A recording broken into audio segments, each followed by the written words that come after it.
first things that come in your mind is shopping, going out to eat, social media, watching TV, there is a problem. They were using information from people's private browsers unlawfully. They were watching what they were doing and selling it out to social media companies.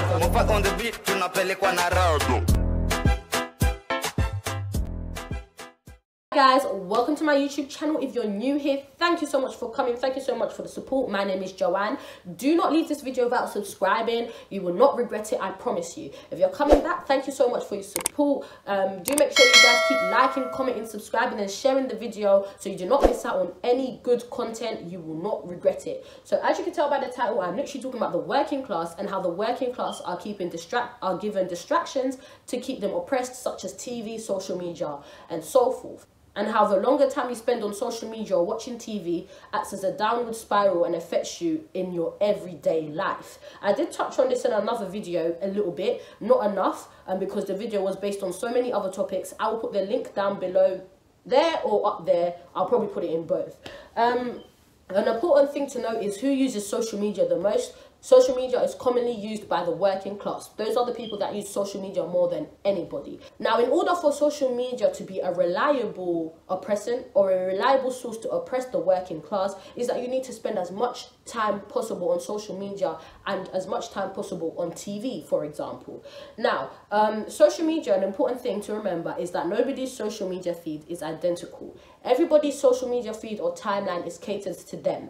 How this works is when you're on the internet and you're doing whatever you're doing, all your searches, wherever you've been the whole time you're on the internet knows your location, where you've been, how you're feeling and all that kind of stuff. All this information is then sold to social media so that you can stay on social media longer, and because you're intrigued, and your timeline and whatever it is completely interesting to you. Another very, very massive thing to note is that a lot of people use private browsers like incognito or just normal private browser, thinking that they're not being tracked or anything like that, so this information cannot be sold to social media sites. That is not true.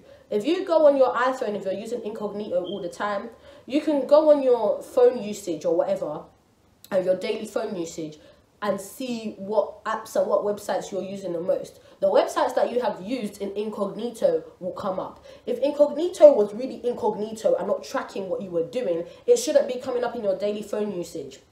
It should only stay there, and once you close it, it's gone. But that's not true, because it will be in your daily phone usage. Another thing, Google has been facing, basically there's a whole lawsuit against Google saying that they were using information from people's private browsers unlawfully. They were watching what they were doing and selling it out to social media companies and whatever. If that lawsuit against Google is successful, then everybody who has used Google private browser from a certain date, I'll put it down below, can be rewarded up to £5,000 compensation. That is just evidence that anything you do on the internet is tracked and sold to social media so you can be kept on for longer.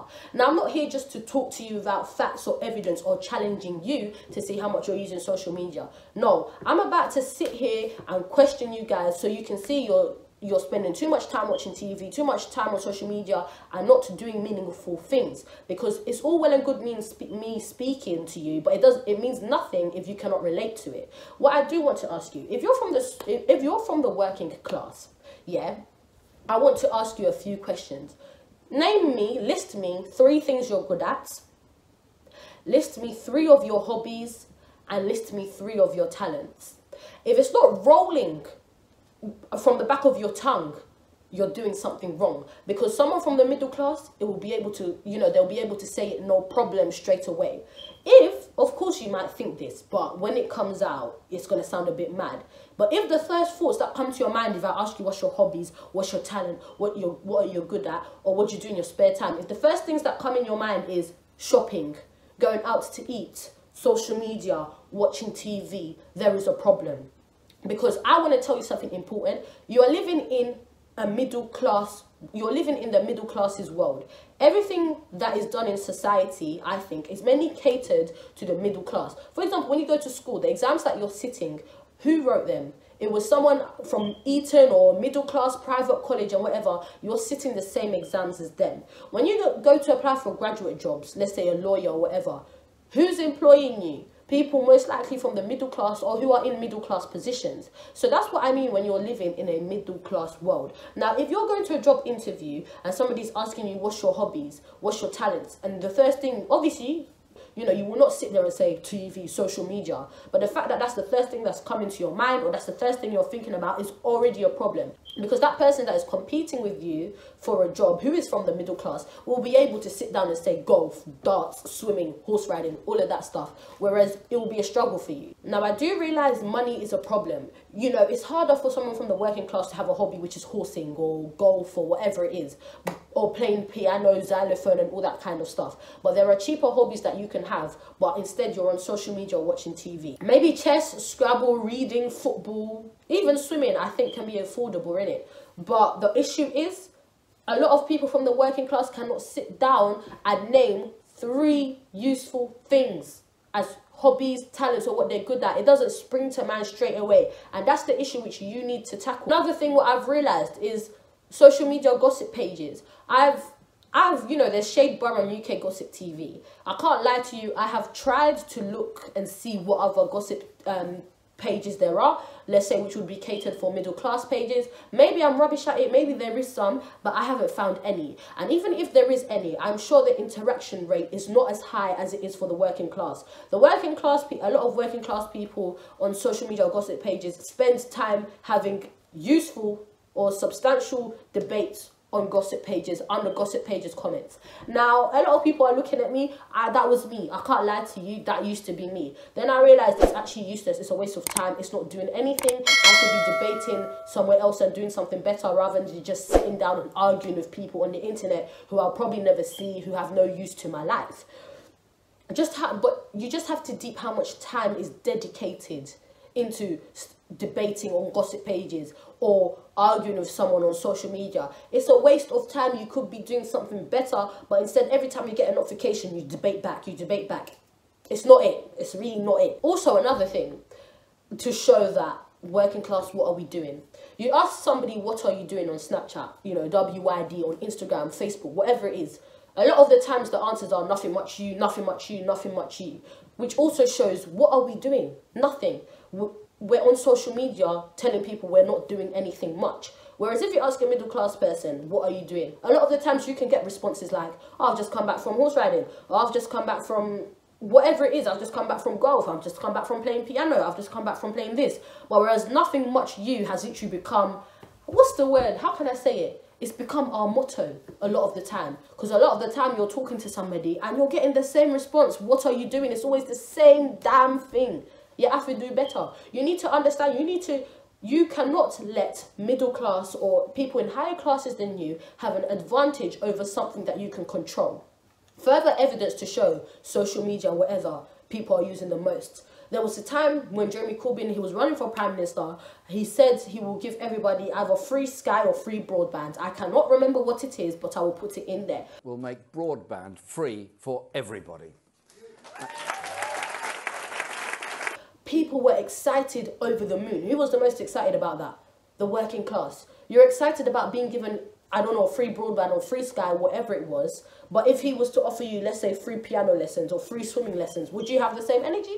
Would you feel as over the moon? No. That's just to show you are being successfully oppressed, because these small, meaningless things is what is exciting you, is what is getting you gassed to the point where you think, you know what, I'm going to vote for him because he's given us free social media. I'm not saying that's the only reason why people would vote for him, because that would be ridiculous, stupid, and taking away credit from Jeremy Corbyn. No. But I'm saying a lot of people saw that, and I saw it even on social media. Oh, he's given us a free TV or free Sky or whatever, so I'm going to vote for him. It won a lot of people over, really. That's one thing they took and ran with it. Another thing you have to remember, I did mention that social media is catered to you. Everybody's newsfeed is the same. TV is not quite the same. Everybody can see the same TV adverts. They can't cater it specifically to you, as far as I'm concerned anyway. But when you are watching TV adverts, look at the adverts and who they're aimed at. You've got, basically most of the adverts about bargains and discounts at Morrison's, Tesco and all that kind of stuff. Please, I don't think, correct me if I'm wrong, middle class people give a heck about getting a bargain at Morrison's or Iceland or anything. They don't care. That's how you know TV is catered to you. It's a distraction to you if you're from the working class, because the adverts that are there are catered to you. You're not going to see, there's a lot of memes that have been around on the internet. People just see it as light stuff. A Rolls Royce being advertised on TV. You're not going to see that. Or let's say a G-Wagon or whatever. The quotes are always like, because the audience that watches TV are not the audience that will be buying Rolls Royce or whatever it is. A lot of the adverts on there as well are consumerism stuff. Nothing about houses, nothing about anything useful, barely anything about jobs either. Just consumerist stuff. So you keep putting your money into useless things rather than bettering your life. That's the whole point of TV adverts, which I think everybody knows. Another thing I wanted to just throw in there is that there's a massive marriage gap between the middle class and the working class, which I think we can also control, but we don't. When you look at morals from the working class, they still do look down at having kids out of wedlock or teen pregnancies, but not as much as the middle class do. Hence why there's a massive marriage gap, because in the middle class, they look down on that kind of stuff. Nobody wants to have kids out of wedlock and whatever that is. And now the problem with that is when you have kids out of wedlock, there's a less stable home, there's more chances of, you know, single mothers, and then, yeah, there's more chances of single mothers, and it's not great really, because when you come from a single mother household or single parent household, the child most of the time has so many problems in society which could be avoided if they had both parents with them. So the fact that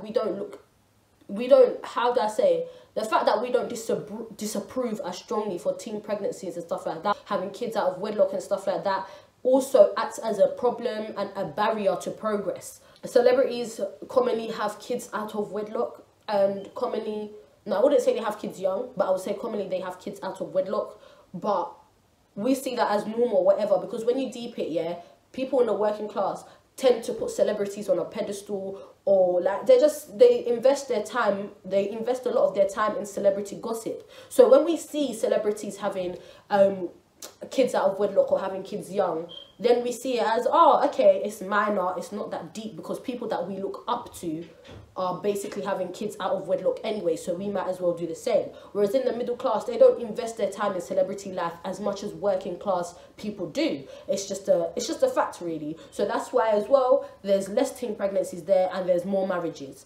The last thing I wanted to add is, because I did say it is a middle class world, we're just living in it as working class citizens. A lot of the things that they write, let's say when it comes to job interviews, you know, how to do on your interview, is targeted to middle class people. One main thing that I think is a big scam: be yourself. I'm so sorry, to me that phrase be yourself is a massive scam. Be yourself is targeted to people from the middle class. They can walk into the interview room and be their everyday self and get the job. You know, being truthful towards their hobbies, the way they dress, and just the style, the vocabulary that they're using. As a working class person, you've got to, you know, change yourself a bit or gentrify yourself. You cannot be fully yourself I mean that in terms of vocabulary, in terms of the hobbies that you may have.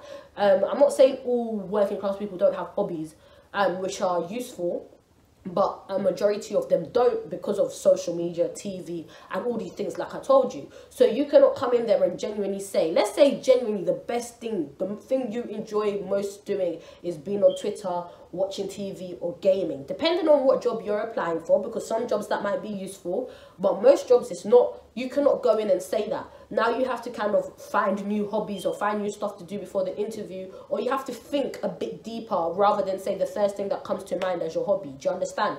Because these middle class people, the first thing that comes to their mind as their hobbies, they can just splurt it out at the interview. Whereas with most working class people, it's not like that.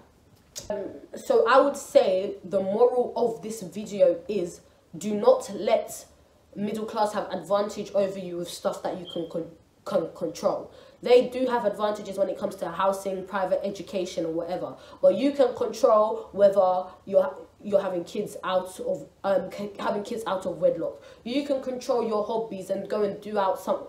You can control your hobbies after watching this video and go and do more useful stuff rather than staying on social media, TV, and whatever. Because when you do stay on social media and TV, you stay there longer and waste your time doing meaningless things. When you wake up, what's the first time a lot of you do? I think, you know what, I think middle class, working class, I'll give the benefit of the doubt. The first thing they do is check their phone or maybe turn on the TV. But you need to do more after that, not just stay on your phone. Do you know what I mean? Or if you're working, you have to have other stuff on the side as hobbies. Just do something useful, because the world you're competing in, you're not competing with your fellow working class citizens. No, you're competing with the elites, the people who are up there, who have had so much advantages in life over you, but you can control some of the things you are disadvantaged in, like your hobbies and whatever you have to do. I have realized though, a lot of people's hobbies, when it comes to, you know, what's the first 3 things you think of about what you're good at, your talents or your hobbies, a lot of people, I would say, would do dancing, singing and acting. And if you're not doing that, if you're not doing the dancing, singing or acting thing, what are you doing? Because obviously not everybody's good at that. Are you playing chess? Are you reading? Are you writing poems? Are you playing piano? Are you going swimming? Even gym or whatever? Just, I want you by the end of this video to go out and think and find 3 good things to do, 3 talents to take on. But yeah, that's it for me. Thank you guys so much for watching. Do make sure you please like the video, so I know that you are enjoying the content. Do make sure you comment anything you agree with, anything you disagree with, anything I've missed out. Just basically your reviews and any other video suggestions would mean the world to me. And do make sure you share. It's good to share this kind of information because it's good to educate everybody. Do better, you know, so we can leave this oppression that we're built in, so we can be able to compete against the middle class and have a fair chance, rather than be so disadvantaged because we're busy being distracted by meaningless things. Anyway, I will see you guys in the next video. Thank you so much for watching. Bye.